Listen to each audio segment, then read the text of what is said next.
Hey everyone, Once Bitten here. So I'm reporting on the third game of a tournament I attended a couple weekends ago. These are my Bretonians versus a Lizardmen army. It's a blood and glory scenario with additional rules that kind of tone down shooting. Again, I think they were just like the anti-magic scenario of Game 2. In this scenario, they're trying to make sure nobody brings a list that relies exclusively on shooting. So I think everything's -1 to hit in the shooting phase, and like trebuchets always fire as if it's an indirect shot. So, I mean, whatever. So, starting on my far right, he's got 9 cold ones with a Sara Scarvet, Crown of Command, Biting Blade, Iron Curse icon there on the far right. Then he's got 20 Source Warriors with spears. Then he's got the obligatory Temple Guard. I think there's 16 Temple Guard. He's got a Slan Mage Priest. He's got Rumination Mystery, and he's the BSB. Now that's pretty important because it's Blood and Glory. He's starting off with 7 on his Fortitude, so I have to get him down to 3. Well, that unit alone has 4. 2 for the General, 1 for the BSB, and 1 for the standard of the Temple Guard. So if the Slan dies, that's 3 of the right there, and I really can't win the game on the Blood and Glory rules without taking out that unit. And so, kind of important. Anyway, he's got a Skink Priest on Ancient Stag. Another 20 Source Warriors is these guys with Hand, Weapon, Shield. He's got, I believe, 24 Skinks with 2 Croxagores, and then just some not chameleons, just some Skinks, skirmishers on the far left. So facing him on the far right, I just threw some archers to my far right. I didn't think they're going to do much this game. Put some Knights Errant up there to deal with the Cold One Knights. I've got my level 2 with Lore of Life, my Grail Relique, Men-at-Arms, more bowmen behind them. And so really you can tell what I'm doing, with the exception of my Knights Errant, who want to keep his Cold Ones at bay, keep them so they can't just rush forward down my flank. I have 2 units here, my infantry units, that are meant to hold up anything in the middle that I want held up, so that my knights on the left can sweep around. So Peg Knights, Grail Knights, I've got Fast Cav, then I've got the unit that's 5 Knights of the Realm with my level 4 Lore of Life, Crown of Command, and 3 characters. My General, another Paladin, and a Paladin BSB. So, I couldn't believe it, he actually let me go first. And I think he was wanting me to move up to get in range of spells like Dwellers Below. Which I guess kind of makes sense if he felt that he was out of range that first turn. So I move up, as you can see. Fly my Peg Knights behind his lines. I would have charged those Skinks, but I couldn't. And then during the magic phase, I throw every dice I can at Dwellers Below, because it doesn't matter what happens to the unit that throws it. If I can get Dwellers Below off on that unit, it's going to really help me. So I get an Irresistible Force, and his Slan fails his strength test. He's only strength 3, and Slan goes. The unit gets down to next to nothing, and we thought the game was over right then and there. As it turns out, that's only 3. I needed 1 more banner to win the scenario. You know, this guy I'm playing was a really, really good sport. He just kind of shrugged and's like, well, you know what? That's what happens. I don't. That's brutal. You know, I don't know. That's brutal, because I mean, right there, I know that's the game. I mean, it'd be very difficult for me to lose at this point. So Lizardmen turn up, their turn. He doesn't really move.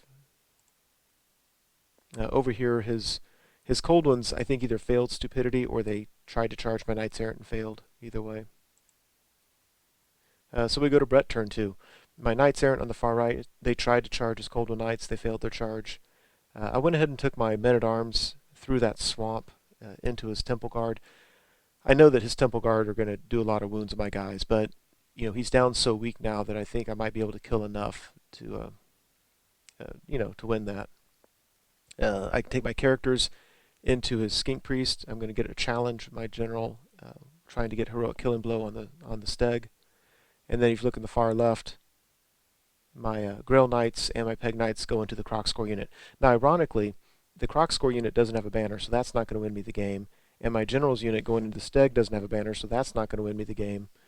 Um, but those were just the charges I wanted to make. I wasn't really worried about not winning the game, and that's kind of the strategy I had going into it, so I just carried through with it. So there's another close-up. Close-ups all the way around. So I parked my fast cav there so that if either of my units got tied up, he wouldn't be able to countercharge with that unit of Saurus warriors. So, had he tried to, he would just charge the fast cav. I would hold and sacrifice them, and it would buy me an extra couple rounds of combat. If you look on the left, yeah, we just, all those knights going against skinks, there was, we just killed all of them. He did a few wounds on me total, and the peg knights chased down the croc score. So that unit's gone, and we have my grail knights, so where they can, no matter what he does, they can see and get into any kind of charge I need him to. General does not get heroic killing blow.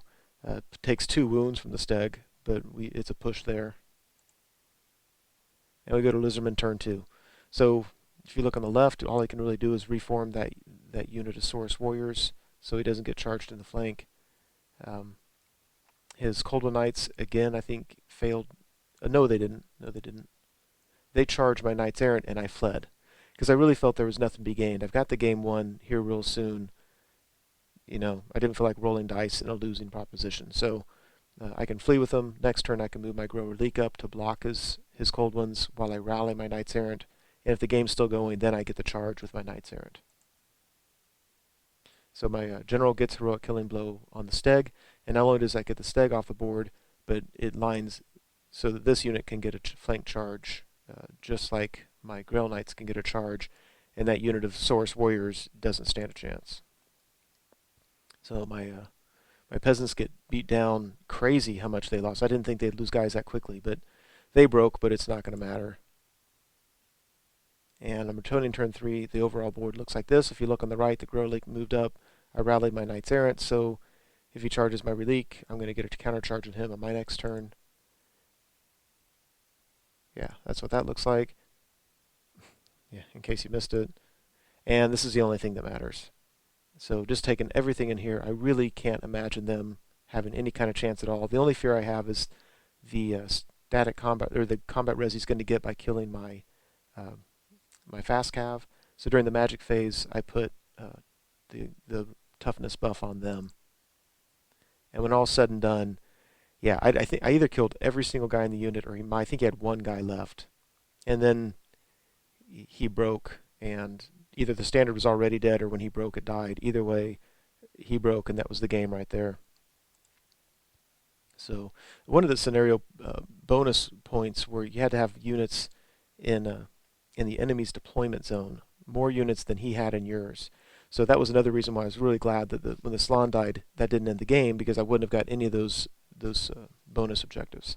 So as it was, it turned out nicely. I got full points for the game, and then in the tournament, I think I tied for 5th out of 18. So not bad. Not bad considering the first game was so awful. So that was it, kind of an anticlimactic third game with the Slan going poof on turn 1. But hope you enjoyed it.